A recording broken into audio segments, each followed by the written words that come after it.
The night of the Beaumont Charity Gala would be remembered for three things: dazzling lights, a sea of designer gowns, and the whispers that sliced through the hall like knives. Why her?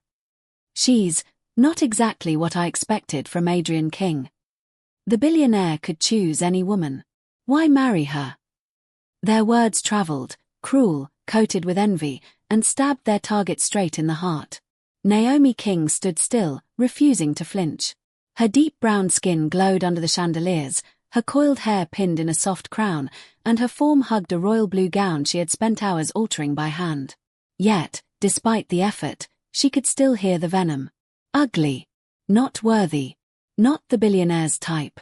She forced a graceful smile, even as pain twisted inside.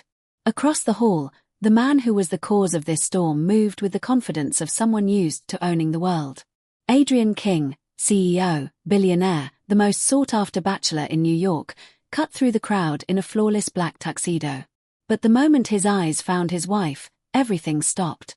His expression softened. He didn't see what the world tried to point out, he only saw his Naomi. He walked straight to her, ignoring the people trying to grab his attention. When he reached her, he wrapped an arm around her waist and kissed her temple. "You look breathtaking," he whispered. Naomi offered a faint smile. She had learned not to contradict him, it only led to arguments where he insisted she was perfect. But tonight, the insults felt heavier. Adrienne noticed. "Who said something?" "Nothing," she lied. "I'm fine." His jaw tightened. He knew she wasn't. A marriage no one understood.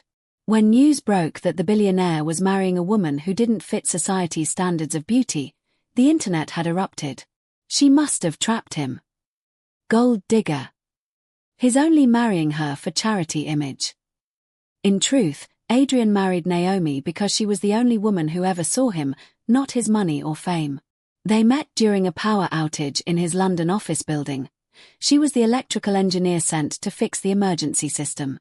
He remembered her focus, her steady hands, and the way she scolded him for hovering too close to the fuse box.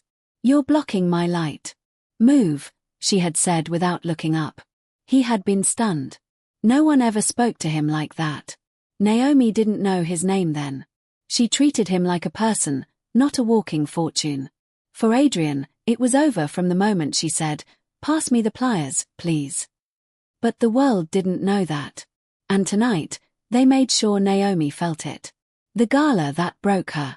Naomi excused herself from Adrienne's side after a senator's wife stared at her like something under her shoe. She slipped into a quiet terrace outside the ballroom, hugging her arms against the cold. The city glittered beneath her, but the beauty brought her no comfort.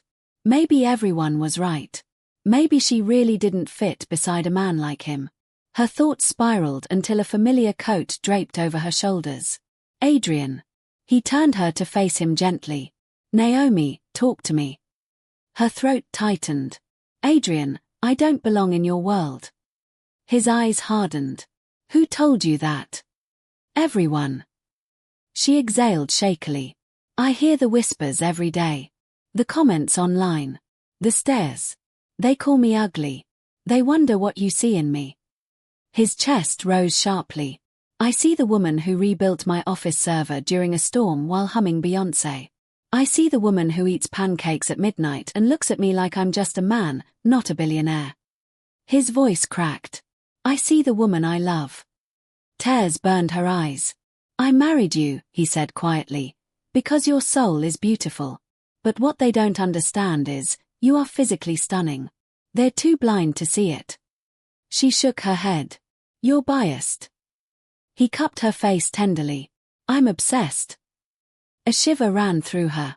He wasn't lying. A week later, Adrienne made a decision.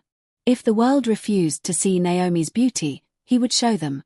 Hiring stylists wasn't enough. Naomi hated feeling polished. So instead, he hired a photography team known for capturing raw, natural beauty. He convinced Naomi to let them follow her for 7 days. Not glamorized, not styled. Just her. Naomi watering her plants. Naomi fixing a broken toaster. Naomi laughing with her best friend. Naomi sleeping on the couch with a book over her chest. Naomi eating noodles straight from the pot. Behind the camera, she glowed. Innocent. Unfiltered. Radiant. When the photo series titled My Wife's Beauty was released on Adrian's official social page, the internet exploded. This is art. She's gorgeous. Her eyes are beautiful. Why did we ever insult her? She looks like sunlight. For the first time, Naomi saw admiration instead of cruelty. But her transformation wasn't because of makeup or expensive gowns. Her beauty shined because she finally allowed herself to believe she had it. When the world finally saw her. The following month, Naomi walked beside Adrian into a major tech conference. Last time she froze under the weight of judgment. This time, she walked with her head high, radiating soft confidence, the glow of someone deeply loved. People stared again. But differently. Mrs. King, you look lovely. The photo series was inspiring. You have such a warm presence. Their tone had changed. Beauty, she realized, had never been about features. It was about presence, spirit, confidence. And Adrian's devotion had ignited something inside her. The night Adrian broke down. A week later, after a particularly exhausting press event, Naomi found Adrian sitting alone in his home office, his head in his hands. She rushed toward him. Adrian. What's wrong? He looked up, and her heart clenched. He was crying. I'm sorry, he whispered hoarsely. For not protecting you sooner. For letting the world hurt you. For letting you believe you were anything less than extraordinary. She kneeled beside him, taking his hands. Adrian. I should have fought harder. His voice broke. You're the most beautiful woman I've ever seen. And when they insulted you, he shut his eyes. It killed me. She squeezed his fingers. You fought for me. Always. You showed me the truth when I couldn't see it. He shook his head. I'm obsessed with you, Naomi. Truly. And it terrifies me because I love you more than I know how to say. Her breath caught. Slowly, she climbed onto his lap, cupping his face. You don't have to say it perfectly. I feel it. He exhaled shakily, resting his forehead on hers. Stay with me, he whispered. Always. The beauty he always saw. Months passed. Their marriage deepened. Naomi grew into her confidence like a flower unfolding. She wore colors she once avoided. She started her own engineering workshop for underprivileged girls. She laughed easily, loved fiercely, and walked beside Adrian like the queen he always believed she was. One evening, after a gala where she received a standing ovation for her charity work, Naomi found Adrian staring at her in their penthouse bedroom. What? She laughed self-consciously. He walked toward her like a man mesmerized. Do you have any idea, he murmured, how beautiful you are? She blushed. Adrian. He lifted her chin. This, he traced the line of her jaw, this glow, this confidence, this strength. It's breathtaking. I loved you before. But now, I'm undone. Her heart fluttered wildly. She touched his chest. You saw my beauty when I couldn't. For that, I'll always love you.